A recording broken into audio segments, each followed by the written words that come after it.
All right, hi everybody. How many of you are here for the ACL talk? Yay. Excellent. Nice. All the rest of you, you're here too without knowing it. Thank you for your ears. My name is Christy Sweaney Herrick. I am here with the whole athlete with my husband Doug. We are both mental health therapists as well as past high-level athletes and forever athletes in some sort of form. And we decided to create the whole athlete because we kept seeing this gap in care for athletes. There's a lot of stuff for the physical care, there's a lot of stuff for the performance aspect, but there isn't a lot for all the rest of it that lies in between. And so we decided, amongst all of the many other things that we do, to create it. So we're really excited to be here and to talk about ACLs. I'm going to quickly introduce everybody, and then we will start our discussion. So, what else? Do you want me to introduce you, or do we want to introduce ourselves? Let's introduce ourselves. Okay. Hi, as Christy said, I'm Doug. I'm a mental health therapist. I'm also a former collegiate and professional soccer player. And I am, I'm the goalkeeper coach with the Seattle Reign Academy. So I work with teenagers and see them kind of go through cycles of, chasing after their soccer dreams, and also sometimes going through the process of recovering from injuries and ACLs. So it's something that I see quite a bit of, and I'm thankful both of my ACLs are intact, but I've seen a lot of people go through that process and really care for the people who have to do it. I'm Maggie. I'm Maggie Catlin. I'm a physical therapist, and I have my own private practice for athletics, and then I also work at the University of Washington in their sports medicine center.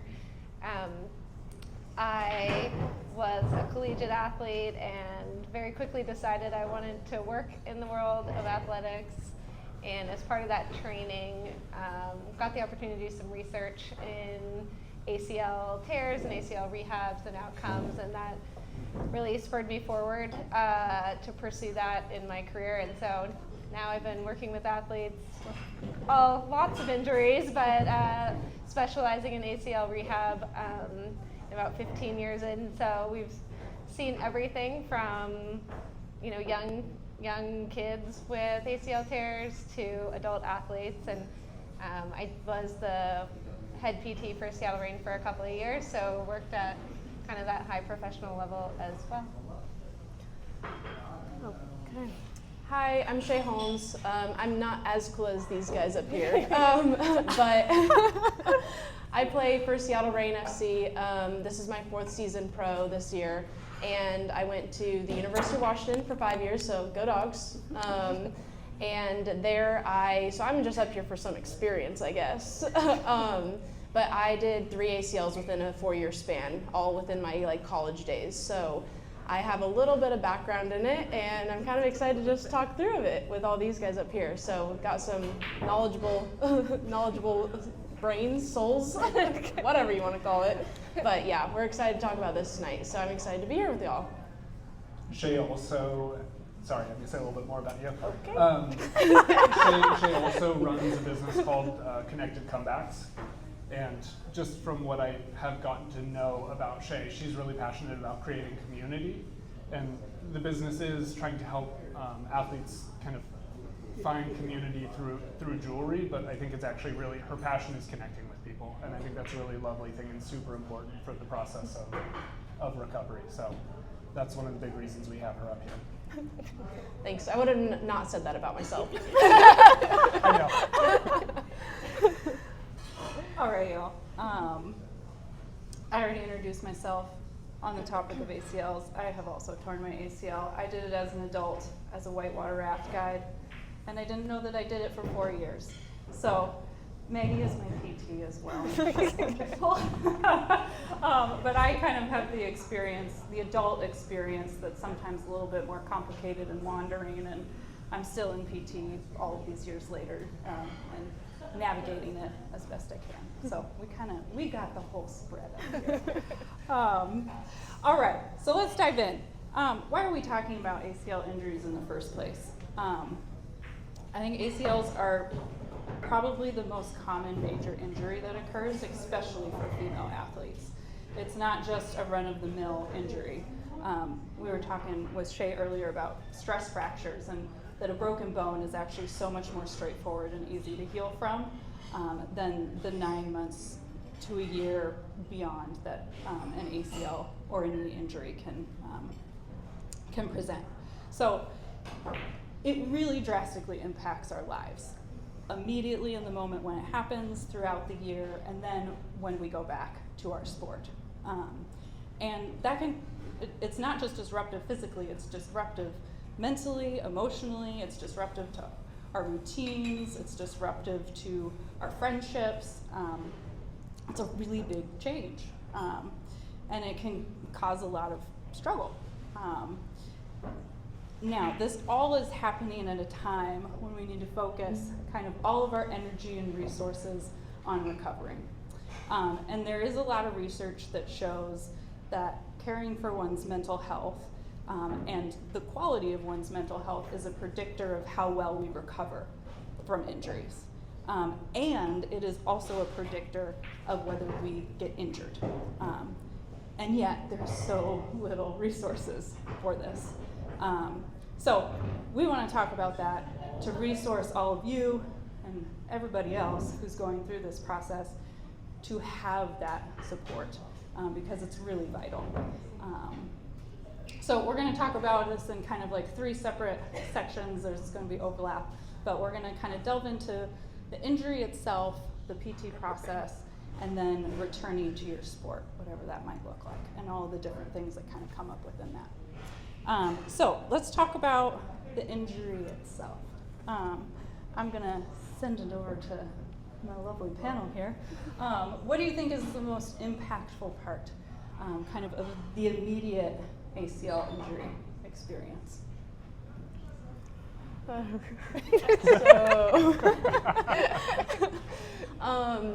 I guess the most impactful part for me when it was like it happens in the injury itself is just like, for example, my first one happened at a US camp. It was a U16 camp. We were at Chula Vista. It was like I had a whole week of training, and it was the last day. We finally got to scrimmage, and it was like your final day of camp. You're like, we made it through the week. And I went up for a challenge, and she let the ball go past her, so I cut, and then that's when I felt it, and that was my first one. So it was my right knee. I instantly went down, and I just think from that initial one, it was like, oh, what could have just happened? It was like instant shock, and then personally, since I hadn't had one before then, I was just like, okay, well, surely it's nothing too crazy. I didn't play, obviously, the rest of the game. I was in that much like pain and just like couldn't walk off the field as well, and I heard a pop, and that's always scary. But I think my initial impact with it all was just like, okay, what are we dealing with? How are we gonna do this? And there was tears, and then there was like, all right, let's go. So, and I think that happened with all 3 of mine, was just the initial bit of like, I knew what had happened, and I had processed what had happened, but then once I found out, I was always the person that like, you don't know till you know, from like the scans and the MRIs and the x-rays and all that after it, so I was always pretty positive about it, but I just think in general, it was like that instant shock and like, my body's not supposed to pop that way, and where do we go from here? Kind of what's my next steps, and like what does this look like? Because it's all, when it's your first one especially, it was like all brand new. I know I say it like it's casual to have a first one, but when it's your first one, hopefully first and last for anybody. But yeah, I just think it's a scary thing, and it's a scary thought. So when the initial injury is like, you just don't know you don't know really what to do next. I was like, I don't know who to turn to, I don't know who to talk to, trainer, doctor, parents, like so many thoughts running through your head, like how am I gonna feel? So I know we'll get into more of those details, but I just think initial impact wise, it's a lot to deal with, and then especially me having multiple, I like knew after that. So I knew the pop feeling, and I knew how my knees had felt. So it was like, as soon as that happened the second and third time, I was like, okay, I'm crying more now because I know what I have to go through and not how I felt, but yeah, it's definitely like overwhelming at first, and I know not everyone feels a pop or everyone feels different or plays after and plays through it, but Yeah, I think that was just my experience, was just like initially, okay, now what? What's the step? And why does my body hurt like this?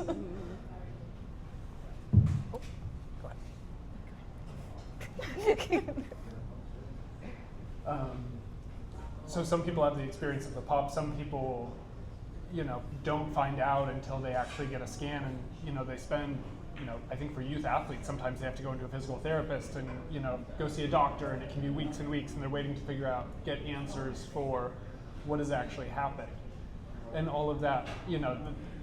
There's kind of this rumination sometimes, I think, of like, what's wrong? Is there anything actually wrong? I hope it's not my ACL. Maybe it's not my ACL. Probably it's not my ACL, right? Like, please don't be my ACL. And that whole time, right, there's this sort of reshuffling of what is this injury going to mean for my immediate future? What is it going to mean for my long-term future? Like, how does this impact all of the things that I imagined the next year would hold, the next 3 years would hold, my college dreams would hold? And I think that we do focus a lot on the injury itself, and that's really important. But I think one of the really devastating parts is that we often are imagining these futures for ourselves, and we kind of play them out, right? Like okay, I'm going to go play at this college, or I'm going to go, I don't know, run this race, and then all of a sudden it's like, okay, I may not be doing that after all. In fact, I may lose this opportunity entirely. Right? How do I make sense of that? And that is incredibly difficult and incredibly destabilizing, and I think especially when sport is so much a part of our identities. Like, so much of when I was a player, how I located myself, who I was Doug the soccer player, Doug the goalkeeper. And then all of a sudden, with an injury, it's like, okay, who am I? What do I do next?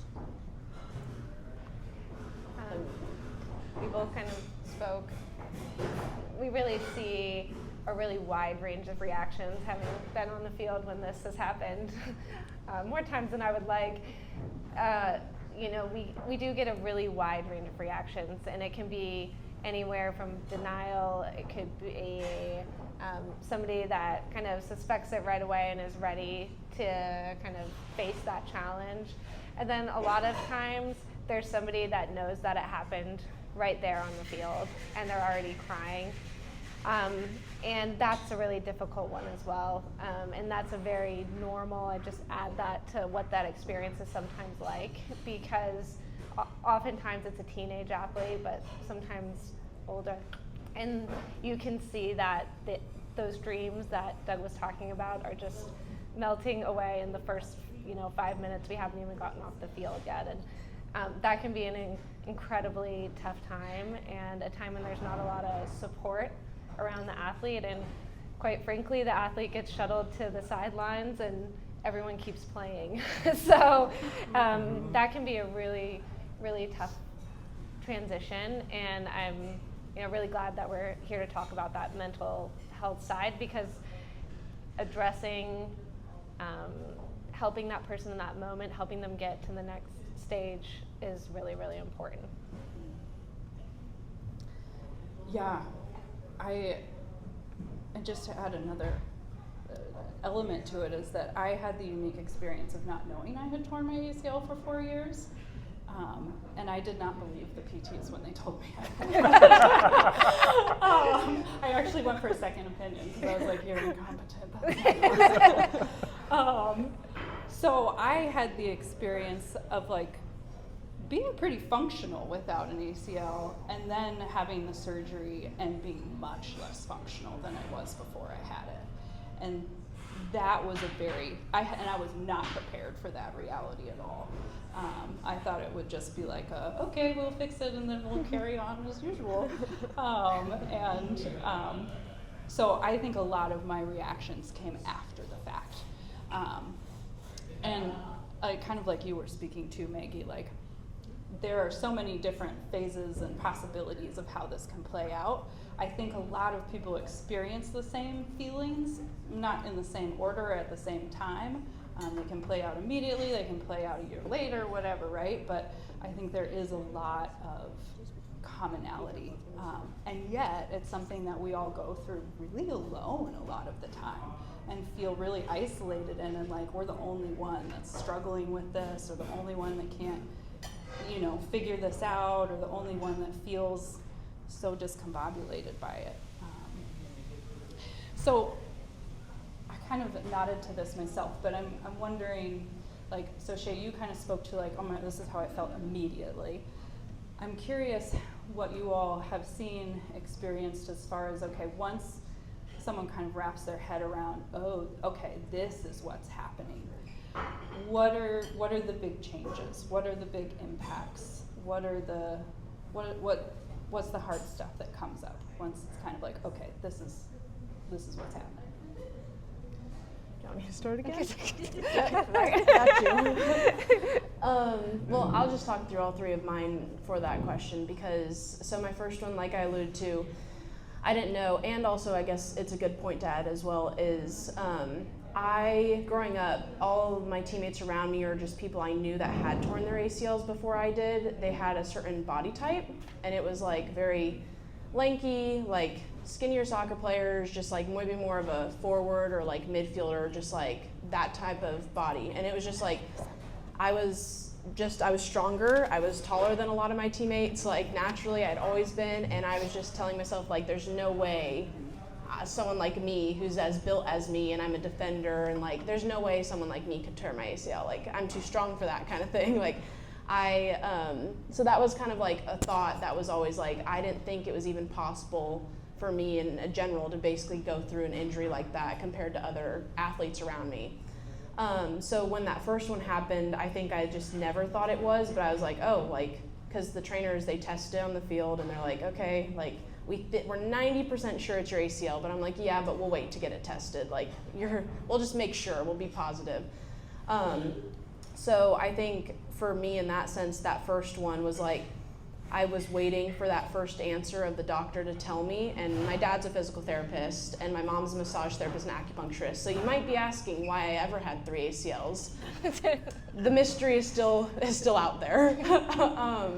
But I just think in general then, once I heard those, it was like, hey, my dad was instantly like, all right, let's get to it. I was like, okay, well, I'm still thinking over here, like, how long am I out for? How long is this gonna take? Like, when I feel good, can I get back to it? All this stuff. And he was like, well, let's just start with phase 1. Step 1 starts today. And it wasn't even step 1 starts today as in step 1 with surgery starts today. It was like step 1 starts when you get home, and we instantly started, and I would love to know your take on it too, but we instantly started movement, just like basic movement, nothing strenuous, nothing weight bearing, just movement to keep the muscle that I had. So when I went into surgery, I was the most prepared to come out of surgery with the most muscle I could have and hold on me than what I was going into just letting my leg atrophy till I had surgery day and then atrophy more after surgery.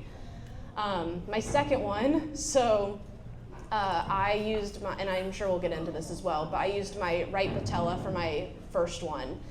So that was plain simple, that was just ACL, like maybe a meniscus stitch, but I wasn't like non-weight bearing for the 6 weeks after that. So I rehabbed for 10 months after that, and my first game at UW, so I was obviously senior in high school, first game going into UW, didn't play all of preseason, was still rehabbing. It was the last game before we started Pac-12s against Seattle U, and we were winning like 7-0 at halftime. So Leslie was like, okay, we're gonna get your minutes, here we go. It's like, all right, I'm so ready for this. Trainings have gone well, tackles have gone well. I was on the field a total of 37 seconds before I went down with my retorn ACL on the same side. So I had made one block with the outside of my right foot, it hit me, I landed, and my MCL and ACL went. And that was, for me, then that moment, I was like, I knew, so that's where the crying initially happened. I was like, I wasn't crying because there was pain, I was crying because I tried standing up again and I felt instability, and I was like, oh my God, not again. Like, I had just done this for 10 months. And even worse, like my dad's in the stands and he's on the phone with my mom, and it happened, and he instantly, as soon as I went down, he said, she just did it again. So like, we had known as soon as that happened. So my second phase with that one was, okay, when do we start? My second one was just like, I'm annoyed and I'm frustrated and I'm upset, but there's no crying about it because I just got out of it, so I know what to expect, so here we go. So that was kind of like my second, like, I didn't even wait for scans to tell me. I saw the MCL and like all that stuff, but once scans, I didn't even wait for that moment. It was my dad and I, we knew, we talked about it, had a serious conversation that night in the hotel, and we were just like, okay, let's get back to it, back into it. How are we gonna do it different? The biggest thing, and Noah will also probably allude to, is I was constantly being told that there was nothing I did wrong in my rehab from my first one. My graft was simply just not gonna hold. I just could have played a week earlier, I could have played a week later, it could have still torn in the same way. So then for that surgery, I had my left patella put into my right knee, because we were like, we're just making this strong, we're using patellas, and that was just the route I went. I had a synthetic rope in my MCL because it was a little like pivotal and just not as, I guess, as sound as the surgeon would have wanted. And then I also got a extra ACL on my outside, so I have that as a cadaver. And then I'm explaining so much of my journey right now. I'm so sorry. I didn't even know that was a thing. Oh yeah, You had an extra. yes, I have. ACL? So backup, I have some insurance in there. There you go. So I have a cadaver on my outside, and then my MCL actually got infected twice. So after surgery, I had the 2 weeks or whatever, 4 weeks that you have the stitches on, got stitches taken out. Little part of my MCL opened up, had to go back in, tunnel it, re-stitched it up. 2 weeks later, got those stitches out, opened again. So then went back in for surgery. That was the worst night of my life. I won't even talk about that night. They took the MCL of synthetic rope out because my MCL actually was just as fine without it as it was with it. So that was good, it healed fine. And then I started my journey there. So we had a little setback in the beginning with that one, which was kind of just like, I was almost still prepared for it because I was like, okay, this is just a new bump in the road, but I was also like, I was ready to just get this thing done with and back on the field again. I was so sick of this rehab at this point. Fast forward, I was a year and a half healthy after my second one, and this COVID had happened. We had our season pushed to the spring. We're away at Utah, and it's the 60th minute in the second half. I go in for a tackle. I reach around this way, and she didn't touch me at all. The ball was just there. I came in to defend, decelerated, reached around to block it, and my left. And I watched the video, and to this day I still am like, I don't even know how I did it in that moment. Went down immediately. You can see in the background my family's all like upset, and like my mom turns away. You can tell she's crying because we knew in that moment. I knew what my first pop felt like. It was the same in my opposite knee. This one though, I cried. I was like, I just don't get it. Like, I've done so much work for all of it, for both legs. I did balance, I did exercise for both sides. So like I did all of that. So then this reaction was a little hard. I was like, okay, I'm upset about it. But after the game, I walked over to my parents, and I vividly remember looking in my mom's eyes and being like, I know you're gonna hate to hear this, but no matter how many times I have this injury, I'm gonna still reach my goal of playing professional soccer. And so it was just one of those moments where I will always remember that it was like, this really sucks now, but now I've had a year and a half of what it tastes like, of what my reward was for that soccer and getting it back, that I'm willing to do it again. And I'm willing to do it again over and over again, I guess. So I just really think that's kind of like a glimpse of my story. With that, I had to then use my left hamstring with a cadaver for my left side, and then I have another backup ACL on the other side, but that one is my IT band. So 2 different dead people, 2 different knees. You're Frankenstein. Yeah, some people might have said I had personality changes after, but just Should be a kidding. lot of last names on the back of your jersey. Yeah, I know. I need to support all of them. But yeah, I guess just in general, it's like, those were kind of all my initial things, and yeah, alluding to the reactions after and post-time after hearing it and doing all that, I always knew it was kind of just get back into it because I knew what my motivations were, and I knew where I was at in the process for each of them. So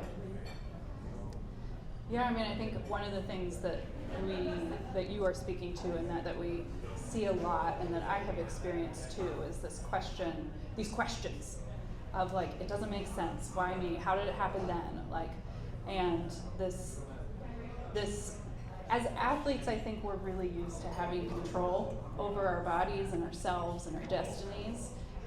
And we do in a lot of ways. And yet, there are also these things that are outside of our control. And often ACL injuries are one of those things. Sometimes it's really obvious why it happens, and other times it's really not. And I mean, that's a lesson that we have to learn in life in one way or another, the things that are outside of our control, and how do we rise to those things, and how do we persevere. And I think that's what you're speaking to, Shae, in a lot of ways of like, this did feel really out of control, and it didn't make sense, and it still doesn't make sense, but I found a sense of clarity within myself in the process to say, okay, this is what I care about. Even if it doesn't make sense, this is what I'm going to do.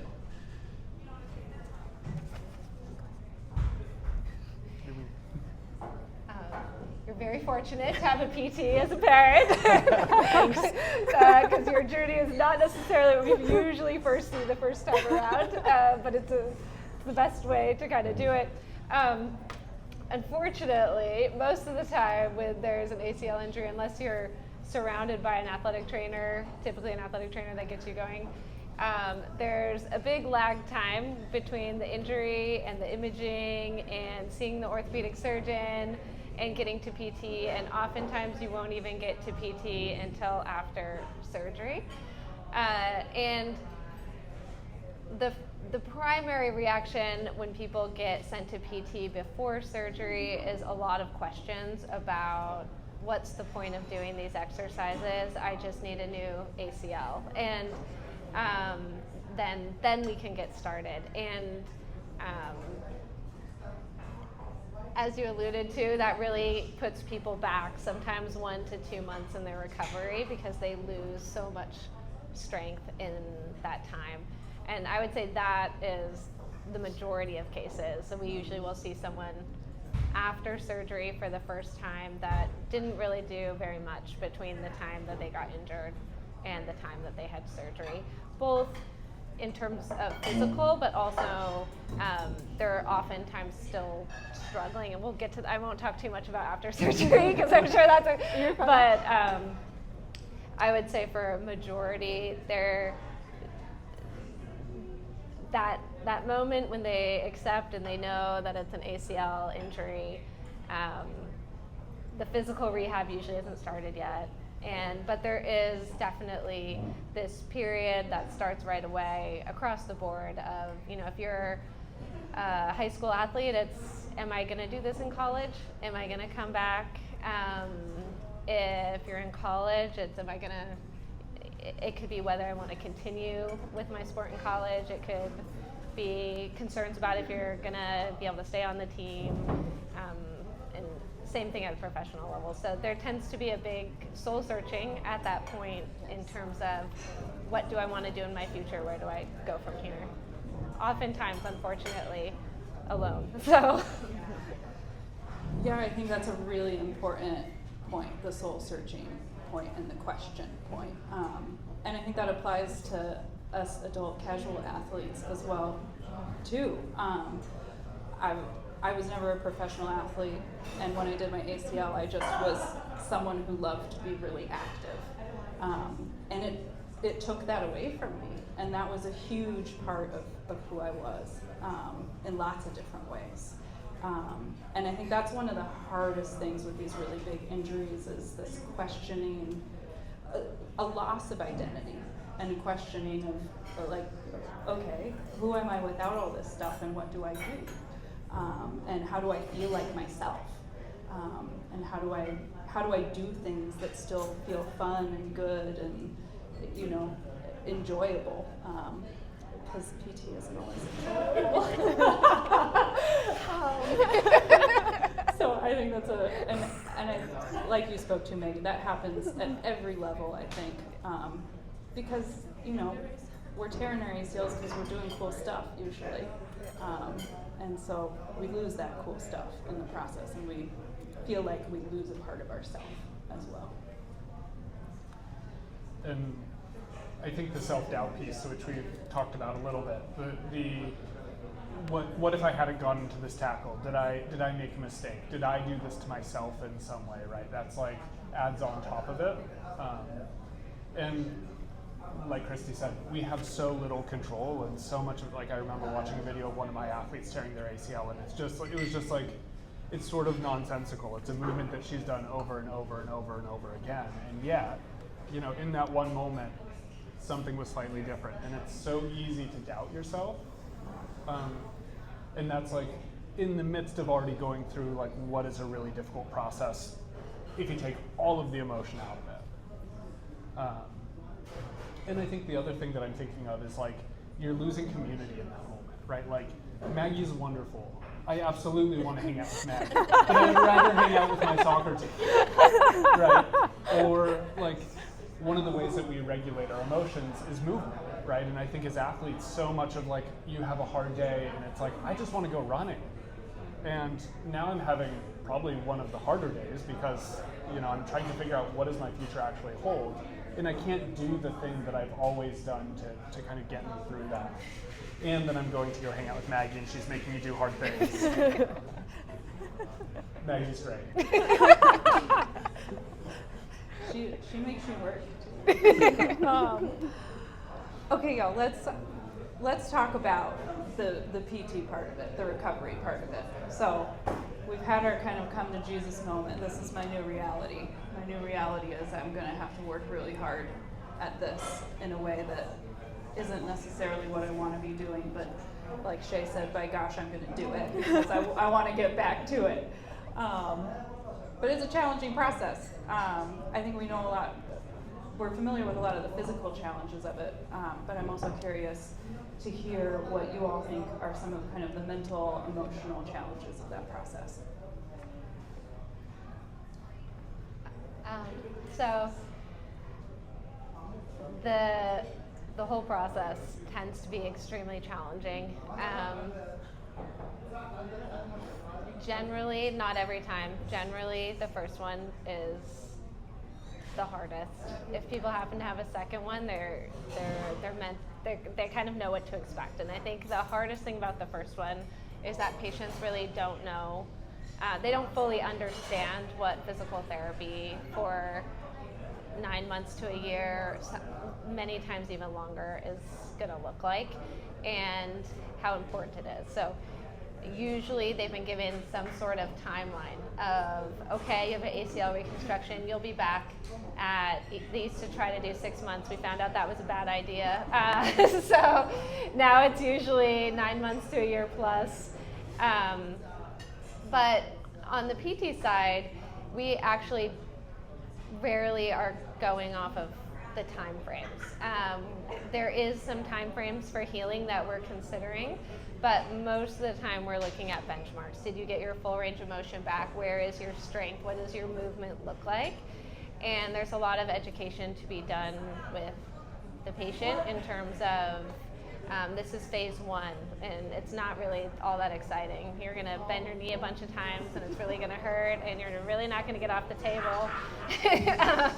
And that goes on for probably a few weeks. And so you don't really get to do the fun and exciting things for quite a while. And the other challenge that we face is oftentimes this is the first time somebody has had a major injury.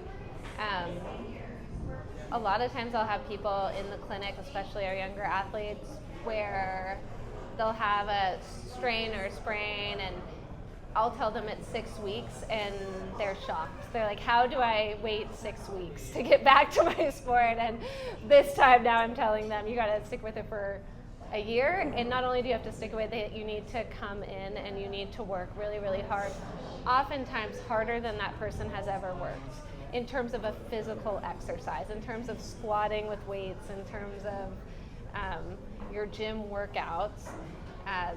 They were raised in their sport, they slowly built that strength over time, and they've not had to do that dedicated kind of strength training. So there's a really big learning curve, especially in the first injury. And that can be a little bit challenging, and it can be hard to figure out, do I want to connect the dots of I need to work really, really hard if I want this dream to come true. It's not just a waiting game. I'm going to have to put the effort in. And I think that our mental health side is so crucial at that moment, because if you haven't bought into the next goal or the next dream or what you're going to do next, it's really hard to find it in yourself to work as hard as you need to work in order to get back. You want to go? I think the other thing that I've been thinking about with that is trying to figure out how to listen to your body. Like, correct me if I'm wrong, there is such thing as doing too much or pushing through pain in a way that's not helpful, right? And so I think, I was talking to one of our coaches who's torn her ACL recently, and she was like, is it pain or is it soreness? And that's kind of this question that it's really hard to figure out. And I think as athletes, oftentimes we come to know our bodies pretty well, and this is like all of a sudden we're thrust into this new reality of like, what do these signals mean? How do I pay attention to them? What is the right thing to do in this moment? Which is frankly really confusing, I think. Oh, go Maggie, ahead. go. Yeah. That's a good point as well to bring up, because I think at least once in everyone's ACL rehab, I get asked, did I re-tear my ACL? And sometimes it's not something that could have been most of the time it's something that never could have re-torn someone's ACL. They're like, I didn't wear my brace and I walked 5 steps. Is it torn? How do I know if I re-tore it? And so there is this big question of what is safe and what is okay and what is not. And it's also true, and it's good to be reminded that as you're in the room, as we're working, a lot of times we're saying, bend your knee, I know it hurts, or straighten your knee, I know it hurts. Do as much as you can, you're not going to hurt it. And we as therapists know that pain isn't dangerous, but the patient doesn't always know what is or isn't dangerous. And so trying to do as much as we can education-wise, because then there are some things where someone will say, ooh, I did this and I felt it here, or I didn't like how it looked, and I'll say, okay, stop, we're not doing that one. And that can be a little bit jarring, because they're like, wait, I thought pain was okay, but now it's not, and now wait, which pain is okay and what pain is not? I definitely don't want to do this again. So it can be really confusing and really hard on the side of the athlete, kind of working through that, especially in the early stages. And after about 12 to 16 weeks, pain's really not happening as much as the early phases, but certainly in that first 16 weeks when things are sore and there's scar tissue and things are inflamed and a lot of things are going to hurt, and you kind of have to move through it, but not everything. And sometimes we forget that things that are simple to us in no way should be simple to the patient, and that can be really difficult for them. You can go if you want. You go. Okay. I'll be so real with you guys. I hated the training room. I cried almost. There's a lot of tears in my training rooms. And yeah, I was also, which like, hopefully no one's listening to this, do not do this. I loved to push the boundaries a little bit, because exactly what you said is like, okay, if I can't hurt it doing this, then I'll be okay, like maybe taking a few steps without the crutches at a certain point. But no, I feel like it was the training room and the PT side for me was like a lot of ups and downs. It was like, all right, you have to do this. The word I love to use, and I especially during my second one, because it was so back to back from my first, is I was stuck in autopilot. And I'm sure my lovely therapists over there can. But I just felt like every day I was doing the same thing. I was waking up at 6 a.m., going to do rehab, and then watching training at the field, and then going back to finish rehab, and then going to class, and then doing homework, and then sleeping and doing it all over again. There was no difference. There was no room for anything else, no social, nothing. It was just these are the places I need to be at these times, and that just took over my whole life. So it was trying to find a way of okay, how could I maybe move, which we did a lot of in freezing cold weather in early mornings in winter and spring trainings, but it's like what equipment could I bring out to the field and do rehab while I watched training? Like what could I be doing that kept my mind involved with the team, but also getting my stuff done to get back on the field? Because yeah, I think the biggest thing for me with the PT phase and like being in the training room all the time was it was just so isolating, which I know like we've touched on a little bit too, but I just felt like, what's my role on this team? Like, especially my freshman year when I came in with my torn ACL, it was like, no one knows me. I'm known for soccer and no one can watch me play soccer. So like, what am I to this team? Like, do people think I shouldn't be here? Do people think like I don't deserve to be here? They don't know how good I am. They don't even know the person I am. So for all they know, it's like, I'm just an extra body on this team. And I think not so much, so like for example, I always bring this one up. We had a fitness test my freshman year and it was called the Peloton and we couldn't run it outside for some reason, so they made one up in the gym inside, and you had to run, one teammate had, or someone, you're split into 2 teams, and it was what team finished first, and one team was like running back and forth, they had to do it a certain amount of times. Another thing we had to hit was the milestone on the VersaClimber. That thing sucks. The Echo bike, the Aerodyne bike, if any of you have been on that, if there's an Olympic sport that comes after that, I have you covered. Team USA for the Aerodyne bike, I will represent. But we had to do like 10 miles on that. So I was on a team and I couldn't do the VersaClimber and I couldn't do the running. So I told my team, I said, I got this. Give me the bike, give me all 10 miles, I got it. Our team ended up winning, just want to put it out there. I even beat the whole rest of the team of people that could switch in and out for the Aerodyne bike, just to say. But it was like things like that, as I was finding roles that I could still be a part of the team and push my teammates in different ways with what I could do. My second and third ones with the PT phase and trainer phase, it was like I was the one that was out at the field picking up the gear and equipment, setting it out, helping coaches. I think it was my senior year, my 3rd ACL. Every team we played at home, I'd go in early for game days, get all my rehab done so I didn't have to do it during warm-up, and I could watch warm-up and root on the team and be almost a volunteer coach for like possession and shooting. I'd write everyone, I'd do something different for each game. So like, for example, when we played Stanford, I would print out these little notes with like quotes or something saying on it that was motivational. So I went in my backyard the day before we played Stanford and picked up 22 to 25 sticks, and I said, let's burn down the trees.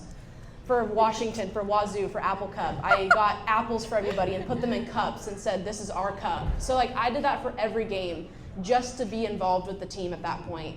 I also say this because I was voted captain for 3 of my years at UW, and I only played 1 of those years when I was voted captain.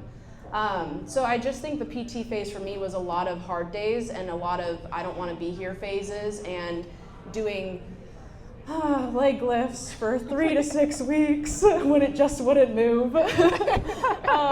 And just a lot of those moments where I was like, I can't do it. It's impossible. I can't do it. I'll never feel the same. Those were the days where I just had to be like, I had a friend that had MS.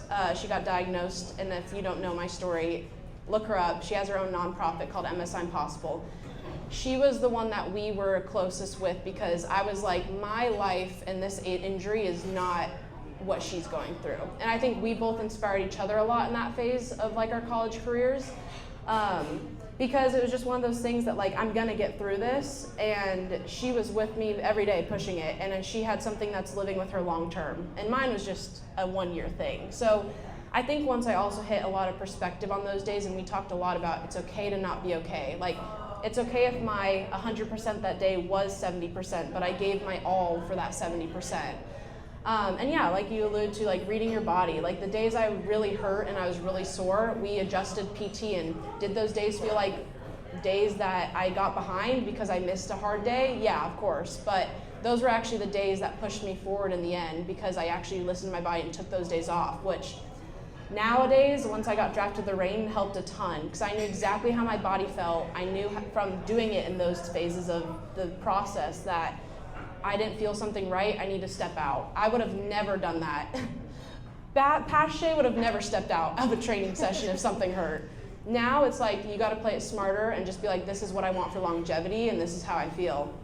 I know you alluded to the identity piece also really quick, and I feel like for me that was really hard because, like I said, with my first one, no one knew who I was without soccer. I was going to US camps, youth camps, like high school, I was Gatorade Player of the Year. I'm a defender, but I got it for being a forward. Like just little things, like I was just soccer. I committed in high school. I committed my sophomore year to UW, and it was like, so everyone knew me as the soccer girl. I was senior superlatives, most likely to go pro. I was that for the women's side, the female side, and it was like all those things. So when these happened, I was like, who am I now? And I will always remember, because I alluded it too when we talked about the college recruiting panel as well, is I was like, my parents were always like, choose a school that you're gonna love even if you can't play soccer. Because a lot of people that are in sport and they want to choose a school and they have the scholarship and all of those different factors, it was like, where are you gonna be happy when that's taken away from you? And I proudly say to this day and all that, I bleed purple and gold. I definitely made the right pick. I loved my whole college experience, even though I had no soccer half of the time. And that's where I found passion in sustainability and environmental studies, and I networked with so many people. So, and I lasted my whole first years of being at Rain. I was getting a master's in sustainable transportation. I found things that I really loved that weren't soccer. And I remember after my third, calling my parents one day, I said, it clicked. And they're like, what? And I was like, they're like, your knee? I'm like, of course. I was like, no, sorry, wrong terminology. I was like, I finally felt like my purpose. I was like, coming into UW, I was like, hey, I'm gonna get all these awards, freshman of this, best of this, play all games, all 90 minutes. I was like, my purpose to come to UW wasn't that reason. I said, my purpose was off the field impacts that I've had in my college career. I was like, and I've realized that now. And they're like, my mom of course starts crying. She's like, we're so proud of you. But it was just one of those things that I had realized my identity wasn't on the field, and I think I love sitting up here now because I am playing professional soccer, which I'm very, very beyond blessed, because for me this feels like bonus time with what I've gone through. But I can say I'm not just Shae, the professional Rain soccer player. I'm Shae who I helped my friend with MS, I'm Possible. I was a nominee for Lauren Holiday Impact Award for the community. I just got coffee with an old professor talking about more stuff to do in the community with public transit, and I'm looking at shadowing someone for a sustainability consultant with Deloitte. I'm doing all these other things because I know that soccer isn't forever, and I want to play it as long as I possibly can, but I know the person that I am and my plan B when soccer can't be there for me. Not saying it won't always be a part of my life, because it will.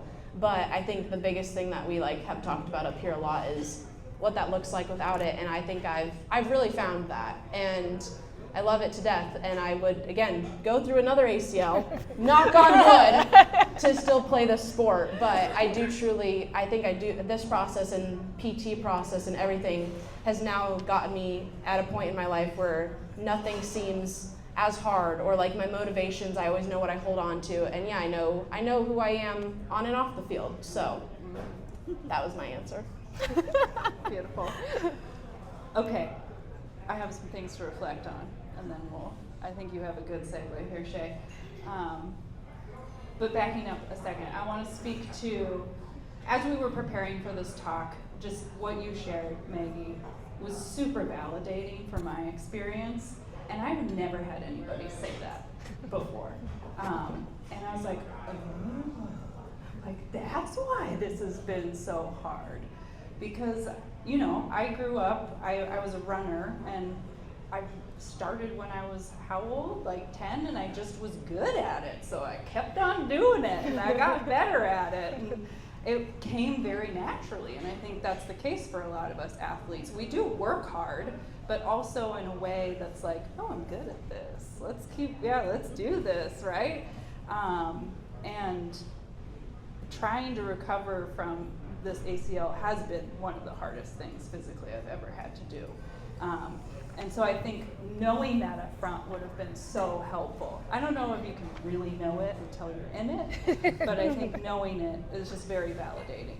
And I also want to speak to what you said, Shae. I'm the opposite. I became the type of person in my PT who, if something hurt, I was like, oh my God, don't do it. And I think that's in part because I didn't know I'd torn my ACL, and I had different pains, but I was like, it means nothing, I'm fine. And then I came to find out, like, oh, this actually did mean something. And I think this is part of the really interesting kind of mental, emotional element of recovery, is that has really real physical impacts. So I was walking around always scared that I was gonna do something to my knee. And that made my brain say, we're in danger, let's protect our knee. And so I truly have gone through phases where my knee was swollen chronically for months. And everyone was like, it's fine, you're fine. And I was like, I don't think it's fine. And my brain didn't think it was fine, and so it was telling my body to protect it. And I finally went to it was, I think, random, but some alternative medical provider explained this to me and was like, you're really okay, your body's just trying to help you out and protect you in the way that it knows how. And literally within days, the swelling went away and it did not come back. And so it's not just what goes on up here. What goes on up here also really impacts our ability to do the PT successfully. And I think trusting our bodies is one of the huge things to renegotiate during this process. It's kind of a horrible conundrum where, like, I really ultimately trusted my body, and then I got injured, and then I was like, oh, can I trust my body? But it was at a time when I needed to trust my body the most. And that's been a big journey for me. One thing to just throw in there is that, some folks, like if you're in college, a lot of your life is just PT. But as an adult, all sorts of other life is happening at the same time that PT is happening.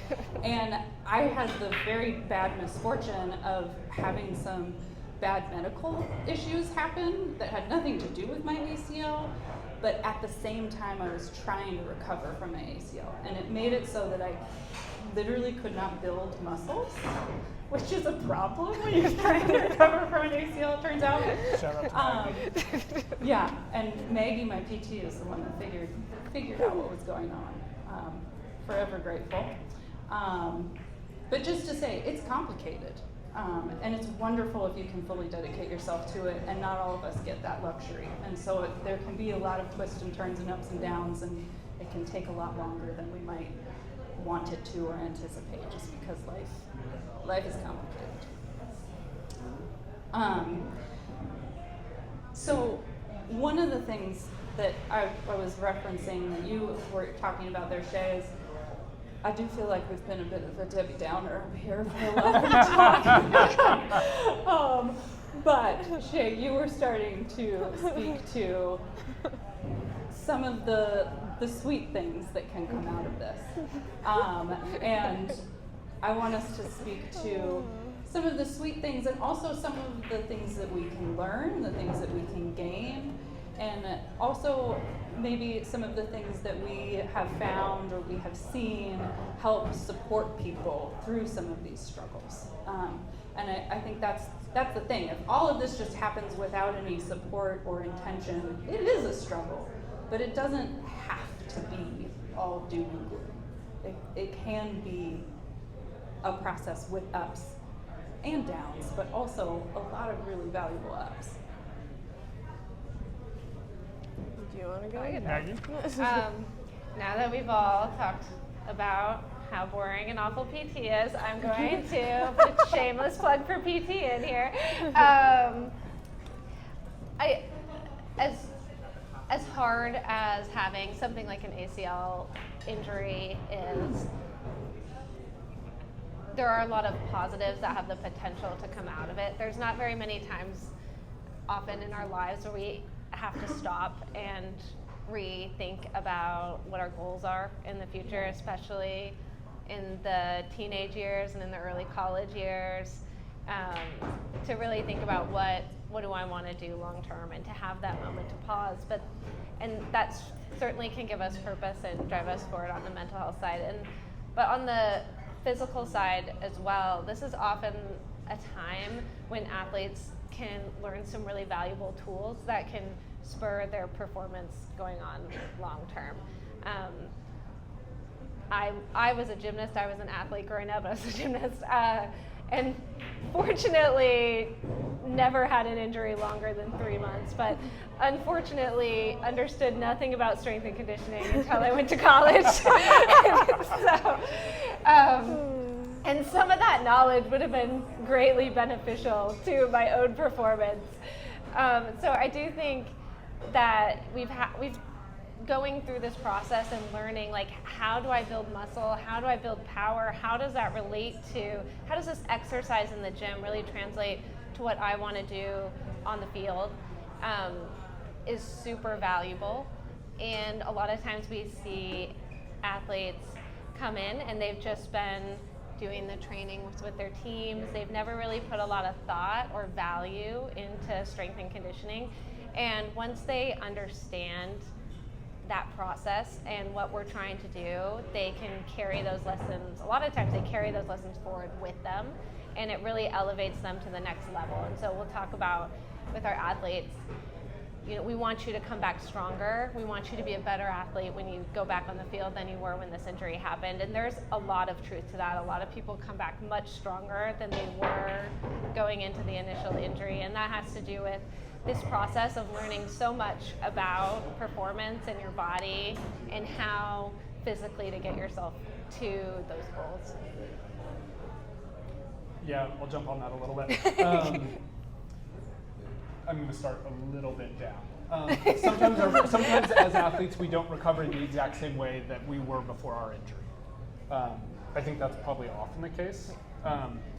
But I don't think we give ourselves as athletes enough credit for really how dimensional we are, that, like, there are so many different, we're talking about soccer a lot, I apologize for any of you non-soccer people. There's so many ways to play soccer. There's so many ways to be an athlete. And maybe you're, you know, not as comfortable cutting after your ACL injury, but also, like, that makes you a smarter player. You have to read the game differently. And so I think there's a lot of different ways where athletes adapt and actually become, like, often more intelligent players as a result of this. I'd love to hear you speak to that, Shae. And I think even, like, in adulthood, right? Like, I was a goalkeeper. I hated running, and it turns out running's amazing, right? Like, there's so much athleticism out there that goes beyond just the thing that we thought we were as athletes, and there's, like, so much life beyond just how we imagine our own, like, athletic journey being, and I think it allows us to explore that. Yeah, I'll touch on Doug's point is I feel like the biggest thing, that I took away a lot from being out and being on the sidelines was, like, my soccer IQ just, like, skyrocketed. Like, from going from being on the field, you see one thing, and then when you're just all of a sudden watching it, you're like, oh, okay, this is actually what it looks like. So you're doing more of the video sessions, you're watching games double because you're, like, watching it live, and then you're watching it with the team for film again. So you're seeing it you're almost seeing it as through a coach's eyes. So yeah, I felt like I got better in that term, and then when I came back, first off too, for the positivity, I want to just say, like, I've never not seen someone come back stronger from their ACL injury. Anyone I've talked to, no matter what phase, no matter which one, any of it, I've never not seen someone come back stronger and better than they were before. But yeah, I feel like that took away, because then when I got back on the field, it was like, I've lived this moment, I've seen it over and over again. Even though I wasn't the one playing, I was like, I know now what to do, and I know what to expect on the field in different ways. So I think that helped a lot. But yeah, and then also to the smarter bit, like, with mine, I will say, like, yeah, a little bit down, but it'll be up easy very quickly. I had a really hard time coming back on the field. So I say, like, with PT, like, it was hard some days, and, like, I'd like to push the boundaries and be stubborn, but in general, like, when I came back, and maybe I didn't do it in the moment and like back off of it, but when I got on the field and returned, I was like, especially because maybe not with the first, but especially because my second one happened so quick after my first. My second and third one, I really struggled, being like, okay, if I do a cut, am I going to be okay? If I do this block again, is it going to happen again? And for me, I think that's what made me smarter, especially as a defender. Not that you don't love defenders who fly into tackles and all that stuff. You are who you are as a player. But for me, instead of kind of getting closer to players now right off the bat, I kind of back off a little bit. I kind of give a little space, and I encourage more of the run of the sprint instead of the contact to contact. I just read the game better. I buffer a little bit better.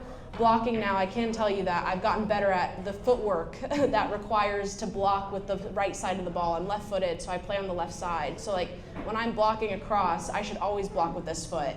And that took practice, that took repetition, footwork, all that, because I was like, I'm not going to make this mistake. Even if it's not going to do it again in that same position, I'm just going to get better and be smarter at getting my feet quicker so I can keep up with forwards that have a quick touch and a quick cross. So I think I've also changed a lot on the field because of what I've gone through just in general. And the biggest thing I also wanted to allude to was my third one. The other two I didn't do it. And I don't regret it, but I think it made a big difference with my third, that it would have been interesting to see what would have happened. I had a sports psych my third ACL, so I didn't have a sports psych my whole life. I didn't have one through my first two, none of it. I had a sports psychologist for my third one, and it was like a big game changer. I will like hype it up so much because I just think there were so many conversations we had that was before trainings or games, or the weeks that were hard and even the weeks that were good. And I always remember the biggest thing I take away now with anything I feel in my body or just in games in general is how big imagery was. Because I think the biggest thing was, okay, imagine myself doing that tackle, or imagine myself doing that move over and over and not getting hurt. And then imagine that going well. And then imagine like a little bit of failing, like maybe I missed the tackle, but nothing bad happens to my body. I did a lot of imagery with that. Especially too, I mean, I wore a brace with my second ACL. I didn't wear a brace with my first and third. And that was different because I was like, now this is just reminding me that I'm hurt. Forwards that were smart, they would go at that leg. They would go at that leg because I'd be like, I wouldn't cut as strong as on that leg as I would my other leg. So things like that. But I just feel like that talking through with that outlet that I had was something that made a huge difference, because it was one of those things where I didn't have to not complain or like be sad to my parents who also were comforting me, or like I had no, like if teammates didn't want to hear, I didn't want to be a bother to anybody else. But I had so many people in my corner for so long for all those injuries that when I finally got to my third, it was like I could finally let go and talk it out to someone like that. And I felt like that was, night and day of how it made me feel coming back on the field and playing. And it takes time. I think with all injuries, it takes time to become the player you once were. I still think this spring, I think I'm coming on 5 years healthy from my most recent one on my left. I still don't think I'm the full player that I was when I was younger, but I'm also getting older. I also have to take longer to activate. I have to take better cool down steps. So I just think a lot of factors change, but like I still slowly each year find my stride of like what I was used to do, and then it comes back because it just takes time to just heal with everything, just like any healing process. So. Two things on my mind as I hear you guys talk. One is the community piece. We've talked about a lot of the loss of community, but I also do want to nod to that you can gain community through this process too. I think you were talking about that, Shae, with engaging with your teammates probably in a way you never would have if you hadn't been injured. Funny side story. I don't know if Doug and I would be married if I hadn't torn my ACL. I was having a moment of independence, and I told my mother not to come and take care of me when I got my surgery. And instead I lined up like every person I ever knew in Seattle to come help me. And he was one of them, and I didn't know him very well. And he showed up big, and it sparked our relationship. And so you find the people that show up for you. And you learn to show up for people too in different ways when you don't have your natural go-tos. I also just want to nod to, I think going through an injury like this forces you to change your relationship with your body. I think, at least for me, and I know a lot of athletes, we're just really used to having like bodies that work good, and then if they don't, it doesn't go well. And we can get really down on ourselves and start to feel really bad about ourselves in lots of different ways. And I will say that even though my body does not work as well as it used to, I like it so much more than I ever used to. And I'm a lot better at being kind to it, and I'm a lot better at caring for it. And I don't think I would have done that unless I was forced to, because it just would have, kept going along, and I wouldn't. It's convenient when it just, ticks along and works nicely. But that's a really big gift that I have gained, and has impacted me just in many ways beyond the physical. For the sake of time, I want to end, and then we will have time for questions, with each of you just giving your one biggest piece of advice to people navigating this. Oh, goodness gracious. Yeah, I know. If you have that formulated. I think I do. Excellent.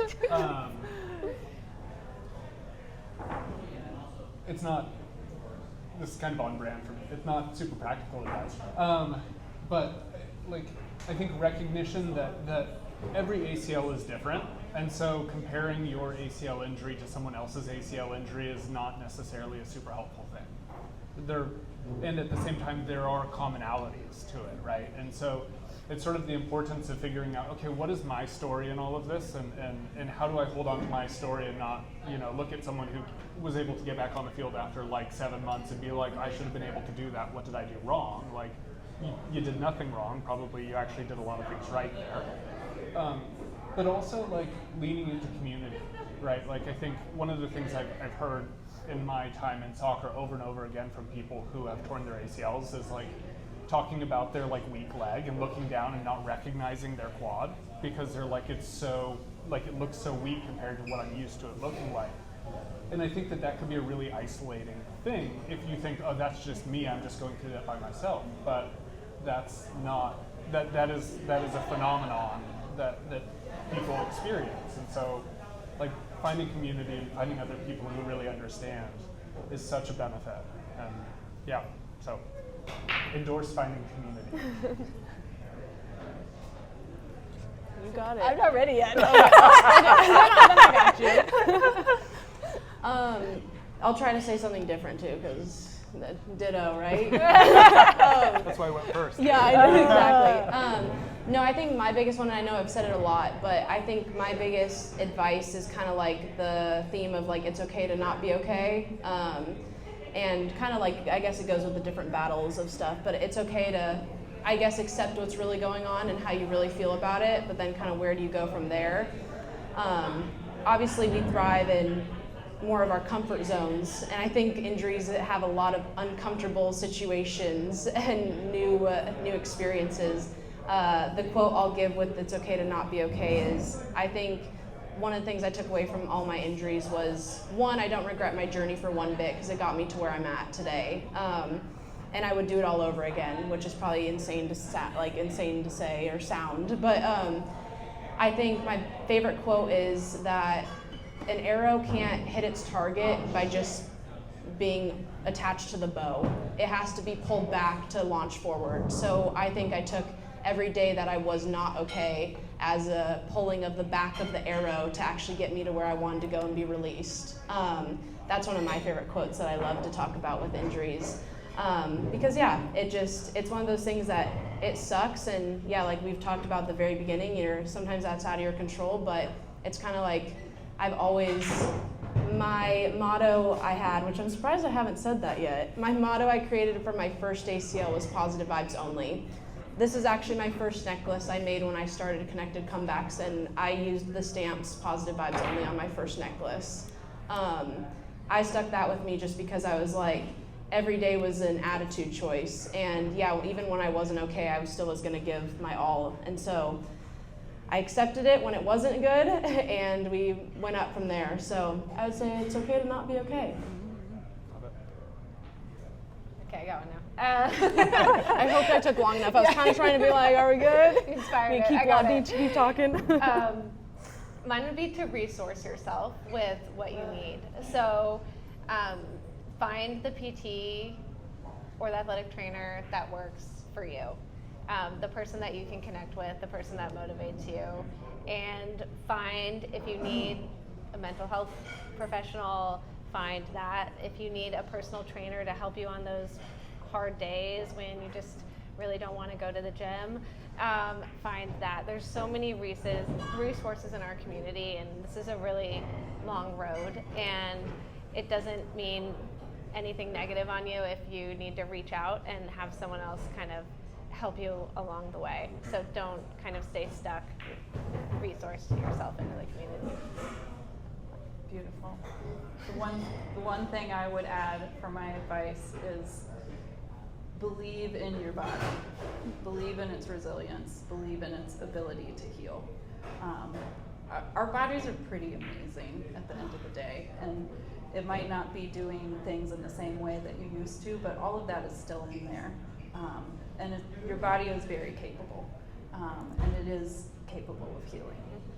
It might not be exactly the way that it was, but that doesn't mean that it can't heal and be resilient, and that you can't enjoy all of the things that you once enjoyed. And I think that's, our bodies feel it when we believe in it, and it will give so much more to us than when we're scared of it. So that's my piece of advice. Okay, y'all. We have 15 or so minutes for questions. Our microphones are on cords, so you have to come to us if you would like to ask a question. Or yell it. Or yell. There you go.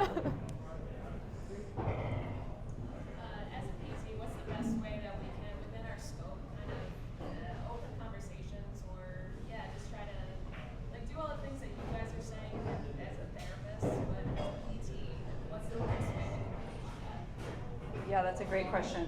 If you all didn't hear, it was asking how can PTs kind of open these conversations with clients? Do you want to go, or do you want me?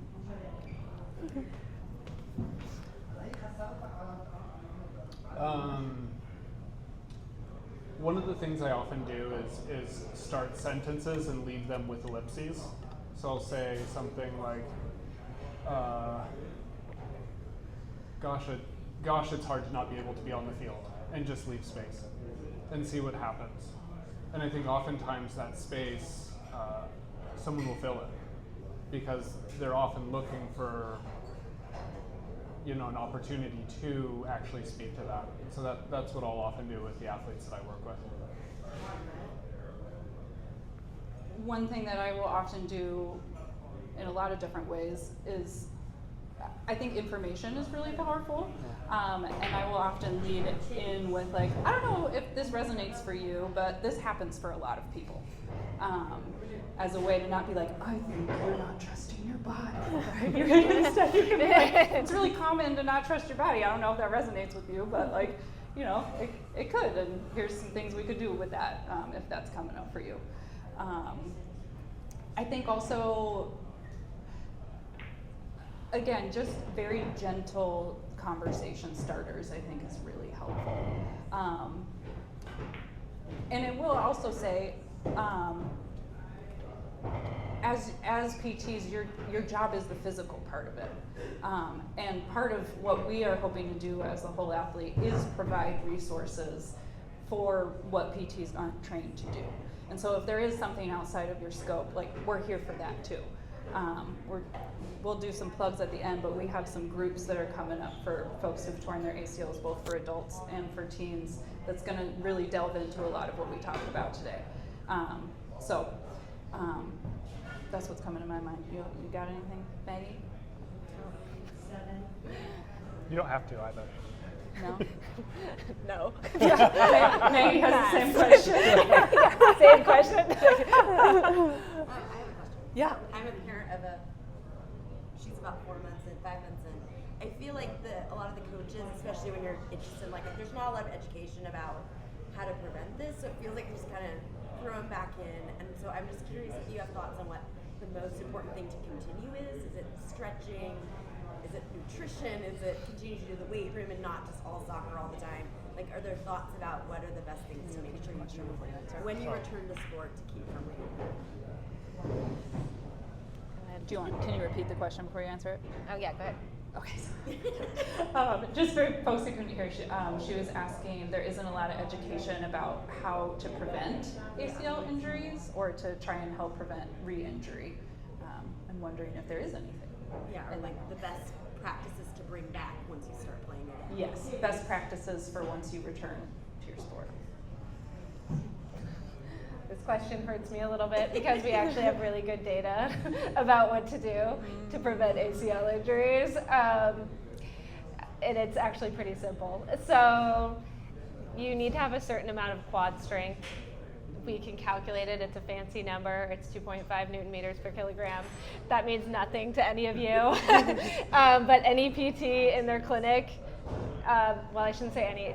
Most sports PTs in their clinic do know how to calculate this and look at this and see, have you regained strength? And we know that if you get above this number, the chance of you re-injuring your ACL goes way down. Does it go to zero? No, but it does drastically decrease. There are a lot of older studies as well that showed some validity in terms of like jump training and the types of warm-ups that you do. FIFA has the warm-up that a lot of teams will do some variation of. We know those things work. They substantially decrease ACL injuries. So it's some combination of making sure you get the appropriate amount of strength in the first place. And I will say that is the hardest thing because your knee will feel great and you'll feel like you're ready to go back to soccer and you'll have a PT sitting there saying, you're not strong enough yet. And that can be really frustrating on the athlete side, but there's a reason that we're pulling you back in that moment. And then once you go back, the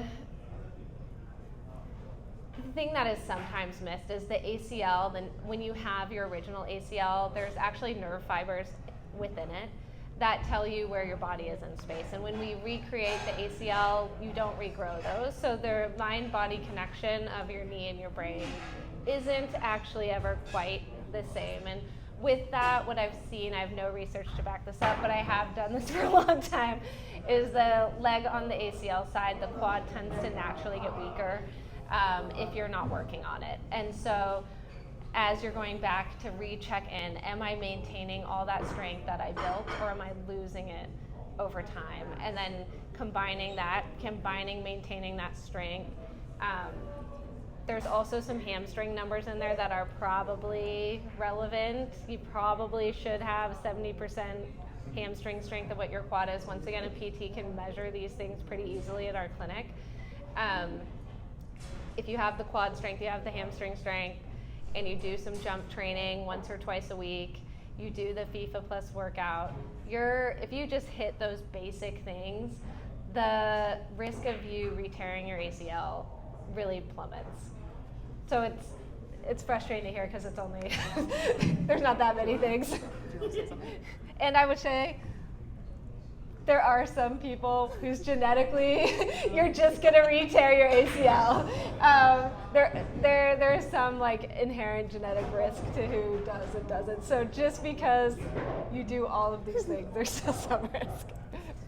I just have two things on that, and one of them is off days, when they're actually off days sometimes, because from someone, and just a lot of people who are high-level athletes in general, and just we grow up being athletes and all that, we always want to be doing things, and if we feel good, we just do it. Inside scoop, I have a stress fracture right now currently because of that exact reason from off season. So this makes the point even better. I just feel like the off day is so important to just let the body rest and recover. I'm not saying my whole reason I tore my first one was because of burnout, but I allude a lot of it to because I was doing high school soccer, I was doing club soccer, and then I was at a US camp, and I was doing that the whole year, all year long. So I felt like there was just no time for my body actually to just reset itself and just take the time to see how I actually felt before, re-tearing all the muscles again with lifts or things like that. The other thing I will say is, why did it just leave my mind? Was it about menstruation? About periods? No, but I was going to say that too. I was hoping you were going to. Oh, okay, perfect. I also know there's no solve to this, but with all 3 of my ACLs, I was in some point of my period cycle, so the hormonal imbalance. So I think, and now obviously we have the resource at the Rain, which is nice, but like if there's a way to talk with nutritionists or PTs or people during those phases of the cycle, because I feel like a lot of teens especially, and just like any phase in life, but especially when you're going through that for the first time, you're more tired in some phases of your cycle than you are energized. There's data on that, right?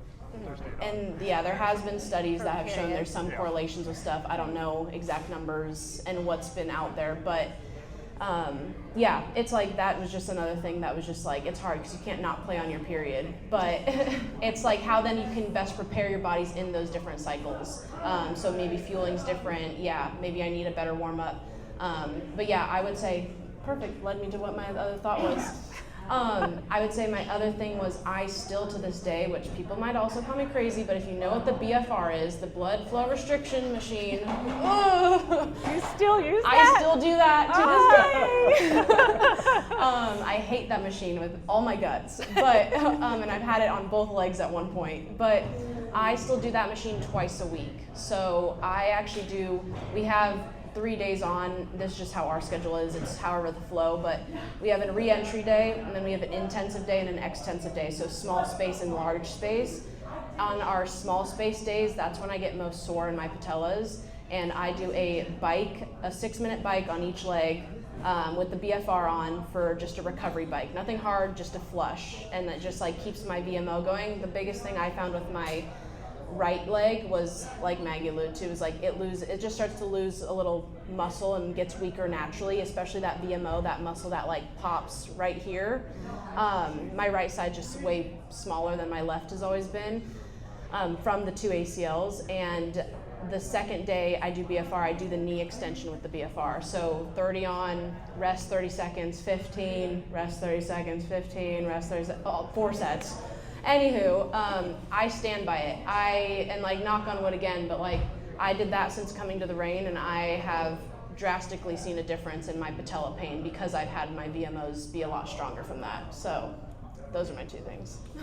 And I'm going to slightly hijack this in a different direction, nutrition, which is to say that ACL injuries, like with body image expectations of our world, right? You're like, okay, I'm not doing the sport that I love, my body's going to change. Oftentimes people start cutting calories a little bit, and actually your body really needs calories to recover. And it's super important to maintain good nutrition through the recovery process. So that's just something I want to add. And the last piece of advice, there's a lot of research that shows that whether you've already injured yourself, that anxiety, depression, other mental health issues are a big predictor of getting injured. And so it's always a good thing to care for your mental health in so many ways. So There's actually a scale of how ready you feel to go back to sport that we use in the PT side as well. Of course, as PTs, we probably don't know, we're not as good as we should be at actually addressing the issues on that scale, but it's all about like, do you feel like your leg is ready? And it's because it has such a big impact on, re-injury risk as well as performance. So the mental health side is huge. yeah. Any other questions? Yeah? As a PT or provider, we talk about how post-injury, there's a lot of perspective, reflecting, you're better off, and learning a lot through the process. How do you help the client, patient, or athlete in the early stages know that that will be the end game, that they might actually be grateful for this injury? How do you help them when they're early on understand that that is coming at some point? Yeah, so she asked, how do you help athletes who are in the early stages know that kind of they won't be where they are forever, and that they might actually, come out stronger and maybe even feel grateful. Dan, you want to start? I can start.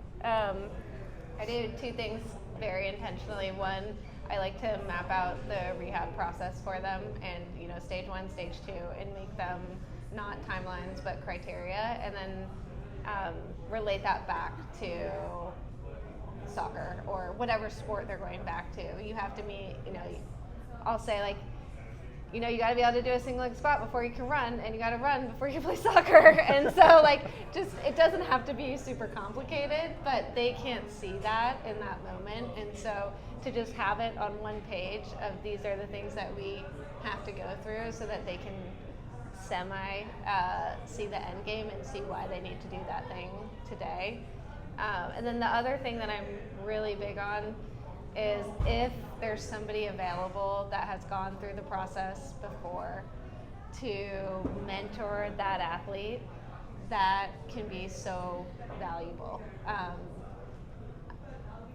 I know, especially even on the professional, probably more so on the professional level, just because people have had injuries, they've gone through them, a lot of the athletes will reach out to people that they know have had an ACL, and to have that person say, oh yeah, I felt that way too, and then, now I'm back, and to just see that very live example of this person that usually they know on a personal level also did this. So I think those two things are really, really helpful. One thing that I will often say to people with any kind of emotional experience is, literally physiologically, no emotion can last forever. We will always move through it in some way, shape, or form. And when we're in it, particularly when it feels really hard, it feels like it's going to last forever. And so from the emotional side, validating what is right now and that it does really suck, and also just reassuring, it's not going to last forever. It will change, it will get better. And it might even, you might find some cool things along the way. You're not there yet, that's okay, but you will. And sometimes I will say, you don't have to believe me. I'll hold on to it for you until we get there.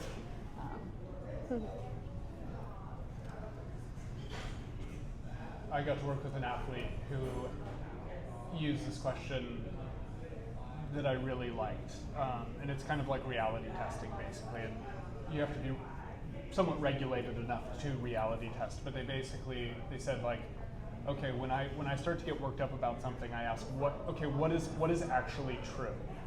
Because the story that I spin up in my mind is I'm never going to play soccer again, and if I don't play soccer again, I'm going to have no friends, and if I have no friends, then what's even the point?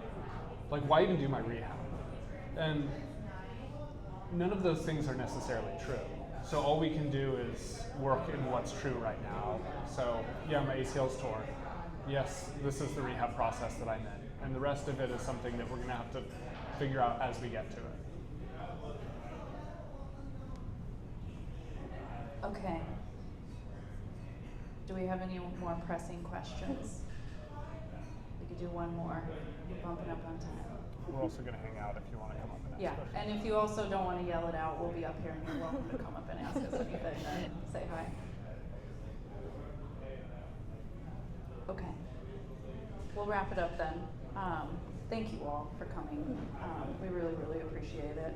I saw a lot of nodding heads, and that's just lovely for me to see, because we've all been through it. Well, I haven't. They've seen We that. haven't. I can take one for each of them. Shae sharing with everybody. But it's really validating for me just to speak about this and watch you all shake your heads. So we really appreciate you being here. I briefly plugged this before, but we do have groups that are going to start in March. I'm going to be leading one for adults anywhere in their ACL recovery process. Doug and Shae are co-leading a group for teenagers who are in the midst of recovering from their ACLs, and we'll go into a lot of what we touched on in a lot more detail. And it is a place to get that community and that support that is often so missing. That's a huge part of why we want to do it. Think about it like your team away from your team during the process. So we have some flyers up here for those. We have a email list sign up as well if you're interested. And also on the email list, there's a column if you have topics that you would like us to cover. We're all ears. We're looking at you PTs also on that one. We'd love to hear your ideas. We want to resource you guys as well. This is Doug and I's passion project. We both are therapists with our own private practices, but this is what really gets us excited. And this year we've been doing it on the side. It's been limping along, but we are really committed to making this a thing this year. So we'd love to hear what you would appreciate seeing, and we'll see if we can make it happen. All right. Thanks, everybody. Thank you.